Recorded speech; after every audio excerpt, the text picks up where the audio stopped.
உச்சநீதிமன்றம் ஏற்கனவே ஒரு தீர்ப்பு கொடுத்திருக்காங்க. அதை மீறித்தான் கர்நாடகா செயல்படுகிறது. அப்படி இருக்கும் பொழுது இதுபோன்ற நடவடிக்கைகள் உச்சநீதிமன்ற தீர்ப்புக்கு எதிரானதாக அமையும் அப்படின்னு தமிழக காவிரி விவசாயிகள் சங்கத்தின் பொதுச் செயலாளர் PR பாண்டியன் அவர்களும் கருத்து தெரிவிச்சிருக்காரு. அதனை பார்க்கலாம்.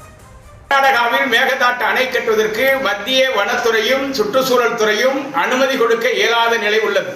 தமிழ்நாட்டினுடைய அனுமதியை பெறாமல் வரைவு திட்ட அறிக்கை செல்லுபடியாகும்.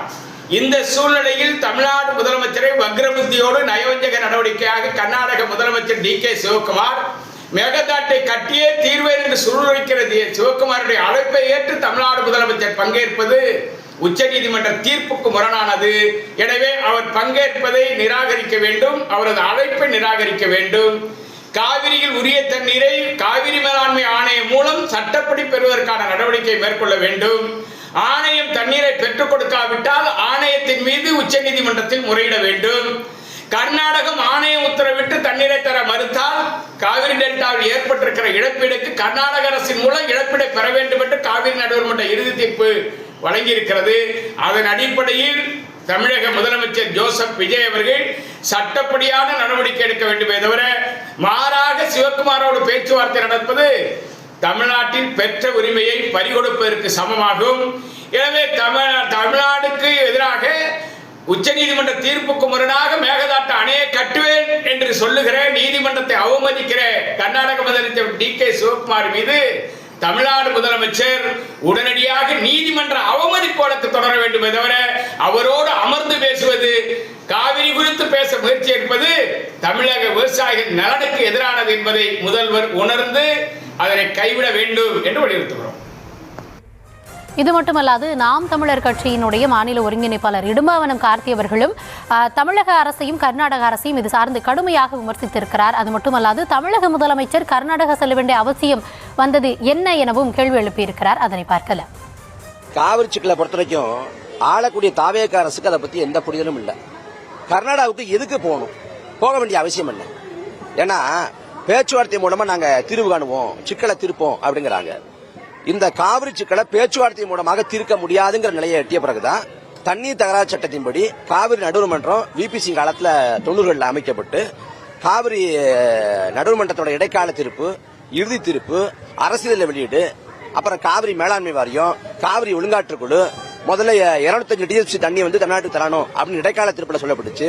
அப்புறம் அதையும் குறைச்சு 192 TMC அதையும் உச்சநீதிமன்றம் குறைச்சு 177.25 TMC அப்படின்னு குறைச்சிருக்காங்க.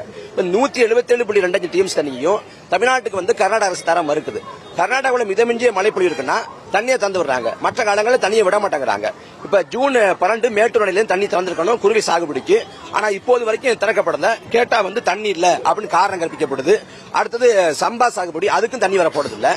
இதுல வந்து நாங்க மேகதாதுல வந்து அணை கட்டுவங்கிறதுல முனைப்போடு தீவிரமா வந்து அங்க சிவகுமார் அரசு இருக்கு. அவரை பொறுத்த வரைக்கும் இதை வச்சு பயங்கரமான ஒரு அரசு அந்த நிலத்துல பண்றாரு. அதனால அணையை கட்டியே தருவேன் அப்படின்னு முனைப்போடு இருக்காரு. அதுல வந்து அவங்களுக்கு தேவை வந்து நிதியும் அந்த அனுமதியும் தான். மற்றபடி பூர்வாங்க வேலைகளை தொடங்கிட்டாங்க. இப்ப இவ்வளவு முனைப்போடு அங்க இருக்கிற வேலையில தமிழ்நாடு அரசு வந்து மெத்தன போக்கோடு போய் பேச்சுவார்த்தை மூலமா எப்படி தீர்ப்பீங்க? நடுவர்மன்ற உத்தரவு இருக்கு, உச்சநீதிமன்ற உத்தரவு இருக்கு, எல்லா வழிகாட்டுதலும் இருக்கு. அதை செயல்படுத்துங்க. செயல்படுத்த மறுத்தா நான் உச்சநீதிமன்ற படியேறி நீதிமன்ற அவமதிப்பு வழக்கு தொடருவேன், இல்ல சட்ட போராட்டம் நடத்துவேன், நான் அரசியல் நெருக்கடி தருவேன் அப்படின்னு செய்யாம நீங்க கர்நாடகா போய் என்ன செய்ய போறீங்க? கர்நாடகா போறது செய்தியா மாறும். ஆனா எம்ஜிஆர் போனாரு, எம்ஜிஆர் வந்து தண்ணி கட்டு போனாரு, இன்னைக்கு விஜய் போயிருக்காருன்னு செய்தியா ஊடகங்கள்ல மாறும். மக்கள் பேசுவான். அதுக்கு மேல என்ன பண்ண முடியும்? அவரே நேர்ல போயிட்டாரு அப்படின்னு சொல்லுவான். மற்றபடி இதன் மூலம் எந்த சிக்கலும் இல்ல. சட்டப்பூர்வமா எல்லாவித கூறுகளும் நம்ம கிட்ட இருக்கிறப்ப அவரு போய் கர்நாடகத்தை போய் கெஞ்சாருன்னா காவிரி உரிமையை முற்றுமுழுதாக அதை தார வைக்கிறதா ஆகும். ஒருவேளை போறாரு, போயிட்டு வர்றாரு, போயிட்டு வந்த பிறகு இல்லப்பா நான் மேகதாட்டுல அணை கட்டப்படதில்லை அப்படின்னு DK சிவகுமார் வந்து பின்வாங்க வரா? இல்ல குறுவை சாகுபடிக்கு திறக்க வேண்டிய தண்ணிய, சம்பா சாகுபடிக்கு திறக்க வேண்டிய தண்ணிய திறந்து விட்டுன்னு சொல்லுவாரா? ஒருபோதும் செய்யப்படதில்லை. இது முழுக்க முழுக்க விளம்பர நோக்கத்தோடு செய்யப்படக்கூடிய ஒரு அரசியல் நகர்வு தானே ஒழிய இதன் மூலமா தமிழ்நாட்டுக்கு எந்த பயனும் இல்ல. காவிரி அந்த நதிநீர் உரிமையோட வரலாற்றோட அடிப்படையை தெரியாம செய்யக்கூடிய ஒரு அபத்தமான முடிவு கர்நாடகாவுக்கு போய் அந்த முதலமைச்சரை பார்க்கிறது. அதனால ஏற்க முடியாது. தமிழக முதலமைச்சருடைய இந்த கர்நாடக பயணம் தொடர்பான தகவல் வெளியானதுல இருந்து பல கட்சிகளும் விமர்சனங்களாகவும் கண்டனங்களாகவும் சில இடங்களில் அறிவுறுத்தல்களாகவும் பல விஷயங்களை பேசியிருக்கிறாங்க. இது சார்ந்து சட்டத்துறை அமைச்சர் என்ன சொல்லியிருக்காரு, நிர்மல்குமார் என்ன விளக்கம் கொடுத்திருக்காரு அப்படின்றத பார்க்கலாம். மேகதாது விவகாரத்தில் கர்நாடகாவுக்கு அழைச்சு பேச்சுவார்த்தை நடத்தக்கூடாது, அது தவறானது, அனைத்து கட்சி கூட்டத்தை கூட்டணும்னு சொல்லி இல்லை, மேகதாது விவகாரத்தில் முதல்வர் கடந்த 1 மாதங்களாக பல கட்ட ஆய்வுகள் எல்லா இதில் லீகல்லையும் சட்ட வல்லுநர்களையும் எல்லா அளவுலையும் பல ஆய்வுகளை பல ஆலோசனைகளையும் மேற்கொண்டு வருகிறார்.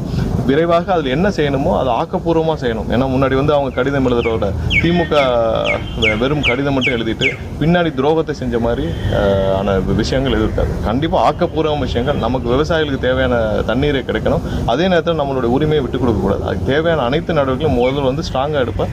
அதில் எந்த மாற்று கருத்து கிடையாது. நம்மளை தவிர வேற யாரும் எடுக்க முடியாது. மேகதாது விவகாரத்தில் கர்நாடகாவுக்கு அழைச்சு பேச்சுவார்த்தை நடத்தக்கூடாது, அது தவறானது, அனைத்து கட்சி கூட்டத்தை கூட்டணும்னு சொல்லி இல்லை, மேகதாது விவகாரத்தில் முதல்வர் கடந்த 1 மாதங்களாக பல கட்ட ஆய்வுகள் எல்லா இதில் லீகல்லையும் சட்ட வல்லுநர்களையும் எல்லா அளவுலையும் பல ஆய்வுகளை பல ஆலோசனைகளையும் மேற்கொண்டு வருகிறார்.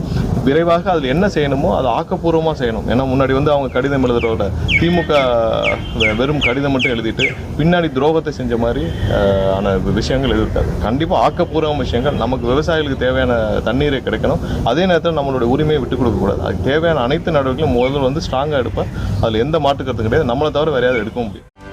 செய்திகளை உடனுக்குடனும் துல்லியமாகவும் தெரிந்து கொள்ள சப்ஸ்கிரைப் பண்ணுங்க.